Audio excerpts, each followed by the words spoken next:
Hey guys, welcome back to my channel. It's been a while since I've actually made a video, and it's been a while since I did the review for Eye of the World, the first real-time book, and it's been a few days actually since I've finished this book, so I might be a little forgetful, I guess, about some of the stuff in here, but yeah. So yeah, it's my thoughts on this book. So first off, this book takes place a few months after the first book, I think, and it starts off with like Rand wanting to run away and stuff, and I kind of liked it. I liked the beginning, and it's up with this like, why would like they order not to let him out? And oh, by the way, this is completely spoilers, so if you haven't read it, then you should probably leave, I guess. Basically, we understand later who told the guards to not let Rand out of the place. So it is explained, but it's still a few things you just have to connect it by yourself, because it doesn't really exactly tell you what happens. And Paedon Fane, I actually really liked his involvement more. I mean, in the first book, he wasn't really there until the very end, but in this book, there is a lot more of him, and I like that because he's actually a pretty good villain in my opinion, because he has this he's not necessarily just the Dark One's person. He's trying to actually get away from the Dark One, and he's actually corrupted by Shadar Logoth, which is where Mat got his dagger from, and I like that part. I really like the parts with Paedon Fane's perspective and him killing the Myrddraal, and how he does it is just so, like, I don't know. He's just a very compelling villain. As I was saying with the Myrddraal's death, I love how Robert Jordan just leaves it up to your imagination it leaves it up to your imagination about what happened, because you know that Paedon Fane used the dagger somehow to kill the Myrddraal, and you see how what happened to him, and you see like the results, and it leaves you up to your imagination to decide what happened. And same with the prison part, which was terrifying in a bit.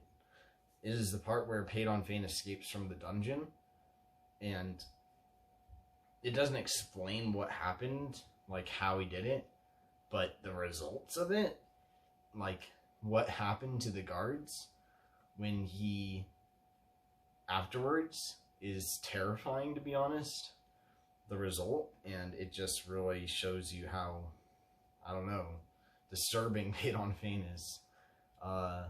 Yeah, but I think that he used a dagger to kill them, because how could you, I mean, maybe he used his own hands, but I'm pretty sure he used the Shadar Logoth dagger to kill them.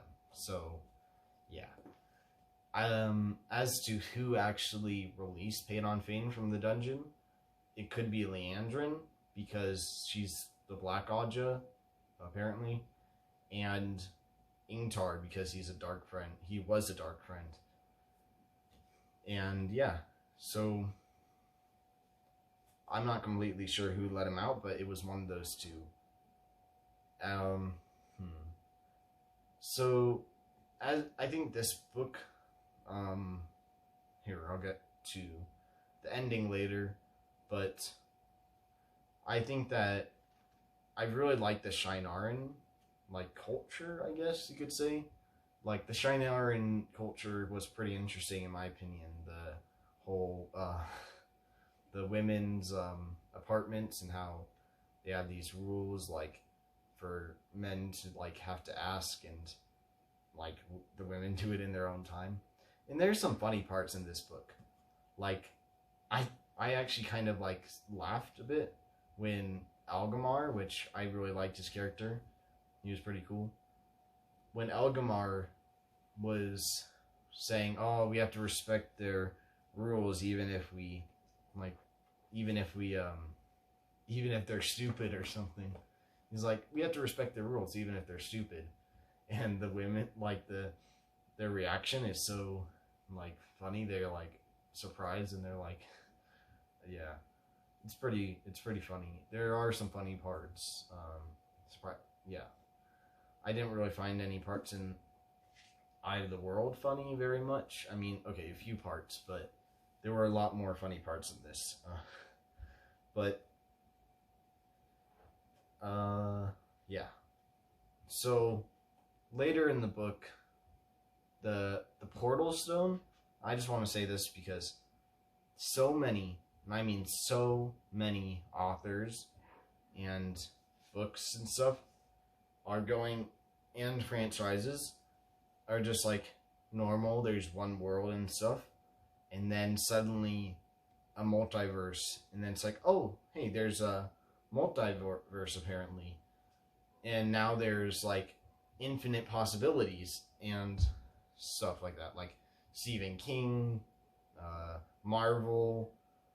What else? I just so many authors, like their books are like one universe, and then suddenly it's every universe. There's infinite now, and for some reason, I just am really annoyed with that right now in books and movies and shows and everything.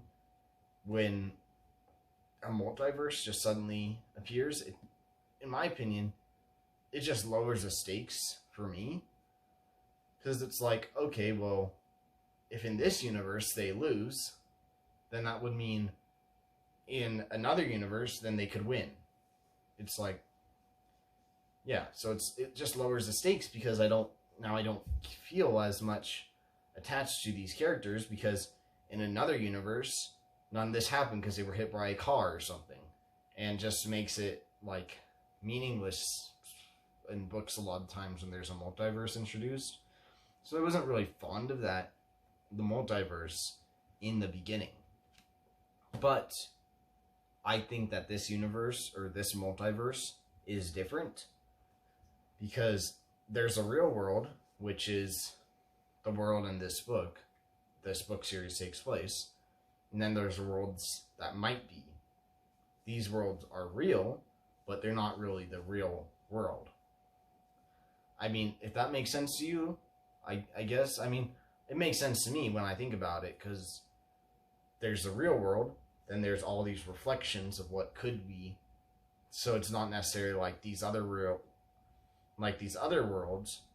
are real, but it is real, if that makes sense. They're real, but they're not real. And then there's the real world, and then the worlds that are real but not real. Yeah.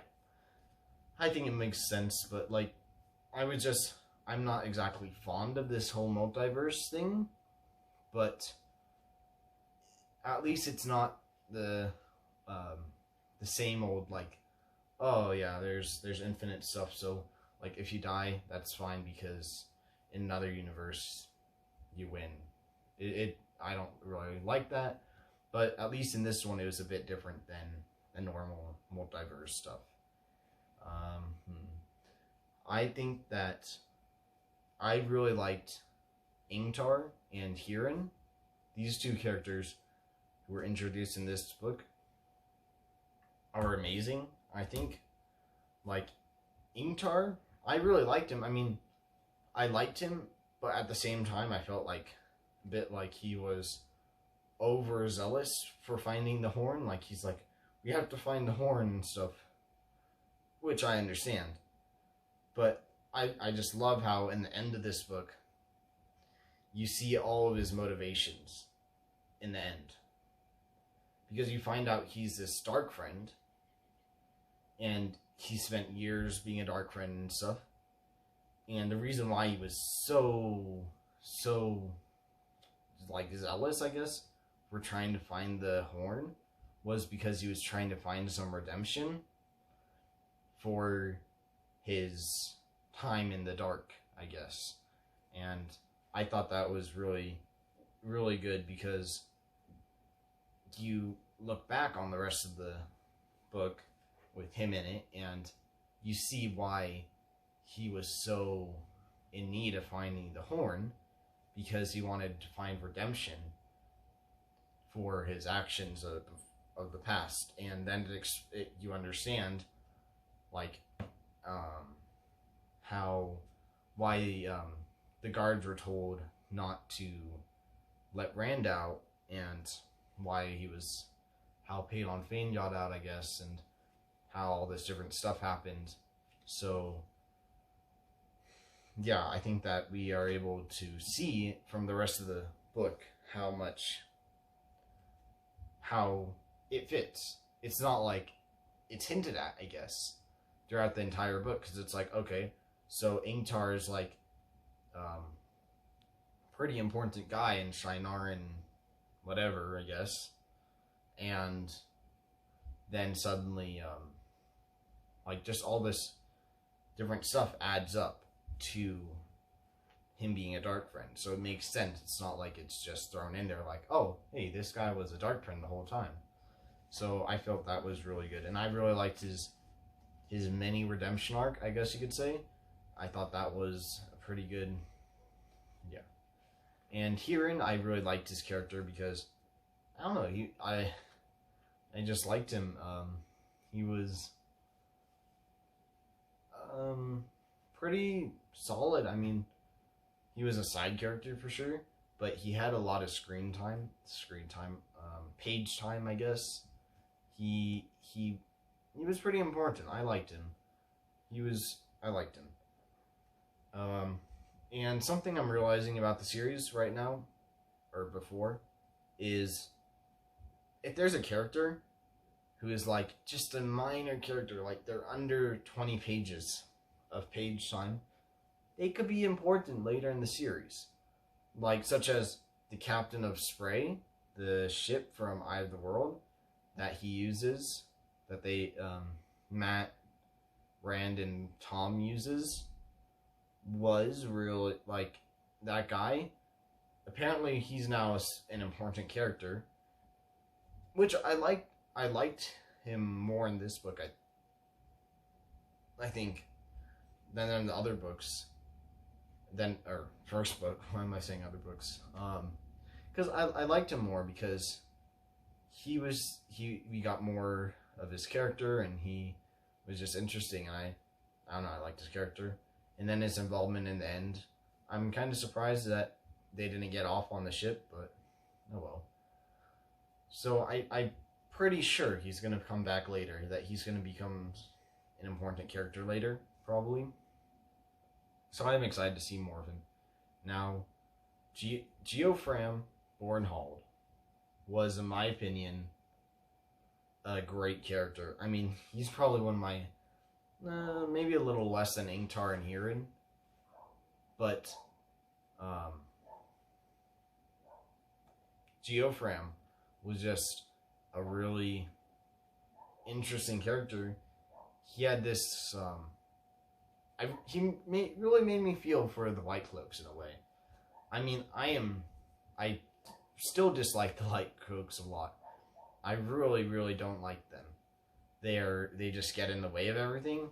They're like, oh, you're a dark friend, and then they burn down their house just because you didn't want them destroying your towns. Then they destroy you.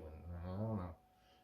In my opinion, White Cloaks are just so annoying. They just get in the way of everything, and yeah. But this character really made me feel for who they are, because they don't really think that they're bad or anything. They think that they're doing good. They think they're like converting people to the light, even if they already were, or like they think they're doing good. What they really want is they just want to make things better. They want to save people, and they want to stop the dark and they want to protect the light, I guess. That's basically what they're trying to do. But they do not do it well, because you get this, like, from Geofram, you get this arc where he's trying to do this right thing to do, but when he's trying to do the right thing, he's seeing all the death and destruction that they're creating. Like, these peaceful towns that are doing nothing wrong get destroyed, and even some of the kids get killed from the town. And in this guy's arc, which is probably less than 50 pages, I think, we get so much like character, and he's realizing how they're destroying things. They're destroying these peaceful people because they're like, he's killing people and actually destroying things when he's trying to make it better. And it's a very and he realizes he's being manipulated by the seekers of the truth or whatever. He realizes he's being manipulated by these the leaders of the White Cloaks, that they're doing all these things that are destroying people, and he realizes how all he wants to do is just do good, but he's causing bad to happen, basically. And I really liked his character, and I actually did feel a little sad when he died, but still, I feel for White Cloaks. I understand them, but I don't like them. I doubt I'll ever like them. Now, for this entirety of the book, I was like, yeah, this is good, but Eye of the World is still much better. That's what I was thinking for the entirety of the book. Oh, yeah, like, this is okay, but the first one was still much better. And then I got to, like, the end, the last 100 pages, I think. The last 100 pages or so, like, this much, was so good that this outdone the first book. This ending is probably one of the best book endings I've read, like, in a long time, or maybe the best ending of any book. I don't know. No, that's probably not true, but this ending, I mean, yeah. I liked how, like, the Arthur Hawkwing was saying to Rand that he's Lewis Theron. And I really like that, because it's like, now he has to accept, because in this whole entire book, it was this denial for Rand as a character, that he wants to deny who he is and stuff. And this part where Arthur Hawkwing himself is saying he's the dragon is, like, a very significant point, because you see that he can't stop running.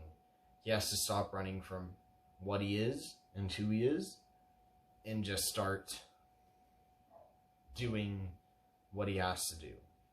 And I really like that. Now, as for the very end, with the battle against the Dark One, I think that the part where it was a good scene and everything, where he's fighting him, but afterwards, when he's, like,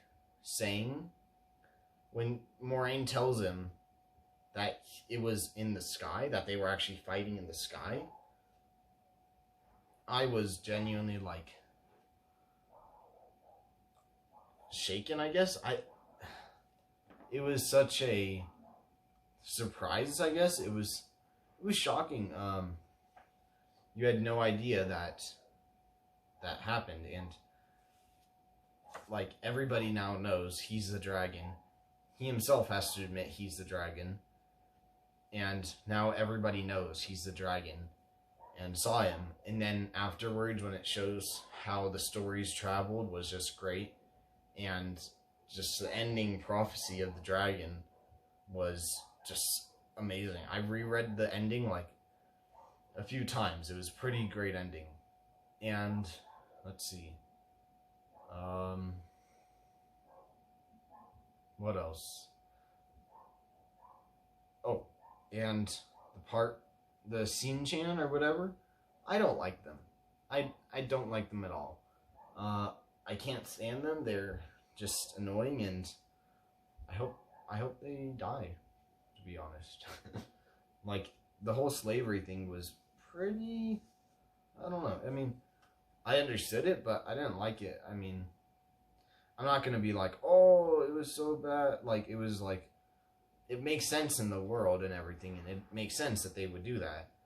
But it just made me so annoyed at these people, these like slave owners, I guess, who are like, oh, like how they treat the Damin or whatever was just so annoying. I was honestly pretty happy. This sounds pretty wrong, but I was kind of happy what Nynaeve does to the Saul Dame when she gets Egwene back. What she does to them was just, I really liked that part when she was just giving these people their own medicine and putting the collars on them. That was great. I really liked that part. And yeah, that's about all I have to say about this. Oh, Selene was she was, I mean, it did feel off, like her whole introduction, and I mean, I didn't actually understand who she was until actually after I was done with it, when I looked up stuff when I was watching a video about it, and I found out, oh, she's Lanfear. And then I was like, that explains a lot. And yeah, Selene was, yeah, I mean, from the beginning, I knew she was so manipulative. Like, she's like, oh, think about the glory of the horn and stuff, and like, oh, you would be so glorious, and everybody will love you and stuff, and like how she wants to be with somebody who is glorious and stuff, and how she's just telling him like how glorious he could be and how much power and stuff he could be in. And it's like, she's like, what is his name? Belazamon, or the Dark One. She's like him, but just so much more better in what she's doing, because the Dark One, I mean, if the Dark One said, hey, why don't you just betray everybody and like come to me, then you're gonna be like, I don't know about that. And like his way of saying, oh, like his tactics of trying to get somebody on your side is like so upfront, like, hey, you want to die or do you want to serve me? And then her tactics are so much better going into this person's life, saying, oh, think of the glory, and like using herself to say like, oh, why don't you can have me if you, with the glory and stuff, and I could be by your side and we'll be glorious and stuff. If somebody did that, like using her own like self, like her own beauty, I guess, and her own manipulation to get people to do these things that the Dark One is trying to do also, is just so much different, and hers is much better. And yeah, she's a good villain, I guess. As for Moraine and Lan, I wish there was more of them, but we get some of them, sometime with them, but still, like 60 pages probably, maybe more, like 70, pages only with them. So I did miss Lan and Moiraine a bit in this book because, yeah, I don't know. I just missed them because I wanted to see more of them. Because we saw a lot of them in the first book. So I really wanted to see more of them in this book, but unfortunately we didn't get it. I did like the parts, though, with Moiraine and Lan. Again, Perrin's wolf brother thing was great. I really liked it. Matt, I guess. And I didn't like his, like, Rand should have just told them that he get channel. I mean, no. He was right with his not wanting to tell them, because he doesn't want to tell them that, because when he does tell them, they do react the way that he thought that they would react, with being, like, suddenly scared of him and wanting to stay away from him. But the very ending, also, where what was it? Oh, when he chooses was just so symbolic, I guess. I don't know. The part where he chooses to stop running away from himself, from running away from what he is and who he is, and just accepting it, and deciding, okay, I'm not going to run away anymore from being the dragon. There's so much proof that he is, that I am, or he, yeah. And there's so much proof of it, and he just decides to stop running away from everything and to just accept his own fate, I guess, was just such a great moment, because this entire book is really, I mean, most of the parts with Rand is him denying that he's the dragon. He thinks that he's being manipulated and all this stuff. So Rand